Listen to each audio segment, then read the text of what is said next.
ನಾವು ಸ್ವತಂತ್ರವನ್ನ ಯಾರು ತಂದುಕೊಟ್ರು ಅಂತ ಕೇಳಿದಾಗ ನೆಹರು ಮತ್ತು ಗಾಂಧಿ ಅವರನ್ನ ಮುಂಚೂಣಿಯಾಗಿ ತೋರಿಸ್ತೀವಿ.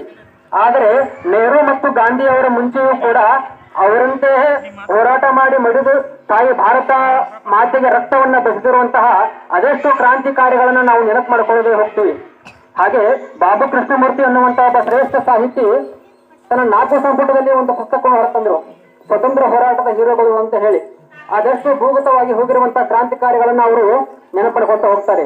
ಜೋಗುಗೋಪಾಲ್, ಅಸು ಕೃಷ್ಣ, ಸಾವರ್ಕರ್, ಭಗತ್ ಸಿಂಗ್, ರಾಜ್ಗುರು, ಸುಖದೇವ್, ಚಂದ್ರಶೇಖರ್ ಆಜಾದ್ ಮಹನೀಯರನ್ನ ಅವರು ನೆನಪಡ್ಕೊಳ್ತಾ ಕಾಕೋರಿ ಕಾಂಡ ಅನ್ನುವಂತಹ ಈ ಕಾಕೋರಿ ಕಾಂಡದಲ್ಲಿ ಒಂದು ದರೋಡೆಯನ್ನು ಮಾಡ್ತಾರೆ. ನಮ್ಮದೇ ಹಣವನ್ನ ಬ್ರಿಟಿಷರು ತೆರಿಗೆ ರೂಪದಿಂದ ಏನು ಪಡ್ಕೊಳ್ತಾ ಇದ್ರು ಅದನ್ನೇ ನಾವು ಹೇಗಾದ್ರೂ ಮಾಡಿ ದೋಚಿ ಜರ್ಮನಿಯಿಂದ ಶಸ್ತ್ರಾಸ್ತ್ರಗಳನ್ನು ಸರಬರಾಜು ಮಾಡಿಕೊಂಡು ಬ್ರಿಟಿಷರ ವಿರುದ್ಧ ಹೋರಾಡಬೇಕು ಅನ್ನುವಂತಹ ಸಂಕಲ್ಪದಿಂದ ಕಾಕೋರಿ ಕಾಂಡ ಅನ್ನುವಂತಹ ಒಂದು ದರೋಡೆಯನ್ನು ಮಾಡ್ತಾರೆ.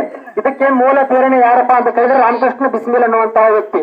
ರಾಮ್ ಪ್ರಸಾದ್ ಬಿಸ್ಮಿಲ್, ಅಶ್ಫಾಕುಲ್ಲಾ ಖಾನ್, ಸಚೇಂದ್ರನಾಥ್ ಸನ್ಯಾಲ್, ಸಚೇಂದ್ರನಾಥ್ ಬಕ್ಷಿ, ರಾಮಕೃಷ್ಣ ಕತ್ರಿ ಅನ್ನುವಂತಹ ಮಹಾನ್ ಹೋರಾಟಗಾರರು, ರಾಜೇಂದ್ರ ಲಾಹಿರಿ ಮತ್ತು ರೋಷನ್ ಲಾಲ್ ಸಿಂಹ ಅಂತ ಅನ್ನುವಂತಹ ಕ್ರಾಂತಿಕಾರಿಗಳು ಆ ಕಾಕೋರಿ ಕಾಂಡದಲ್ಲಿ ಆ ದರೋಡೆಯನ್ನು ಮಾಡ್ತಾರೆ. ಈ ದರೋಡೆಯನ್ನು ಮಾಡಬೇಕಾದಂತಹ ನುರಿತವಾಗಿರುವಂತಹ ಒಬ್ಬ ವ್ಯಕ್ತಿ ಬೇಕಾಗಿರುತ್ತೆ. ಅವನೇ ರೋಷನ್ ಸಿಂಗ್ ಠಾಕೂರ್ ಅಂತ ಅನ್ನುವಂತಹ ವ್ಯಕ್ತಿ. ಇವನು ಹುಟ್ಟಿದಾಗಿನಿಂದ ಕಳ್ಳತನ ಮಾಡುವಂತಹ ಉದ್ಯೋಗದಲ್ಲಿ ನಿರತನಾಗಿರುತ್ತಾನೆ. ಅವಾಗ ರಾಮ್ ಪ್ರಸಾದ್ ಬಿಸ್ಮಿಲ್ ಆತನನ್ನ ಮನವೊಲಿಸಿ ನೀನು ಇದರಲ್ಲಿ ಭಾಗವಹಿಸುವಂತ ಕೇಳ್ತಾರೆ. ಅವಾಗ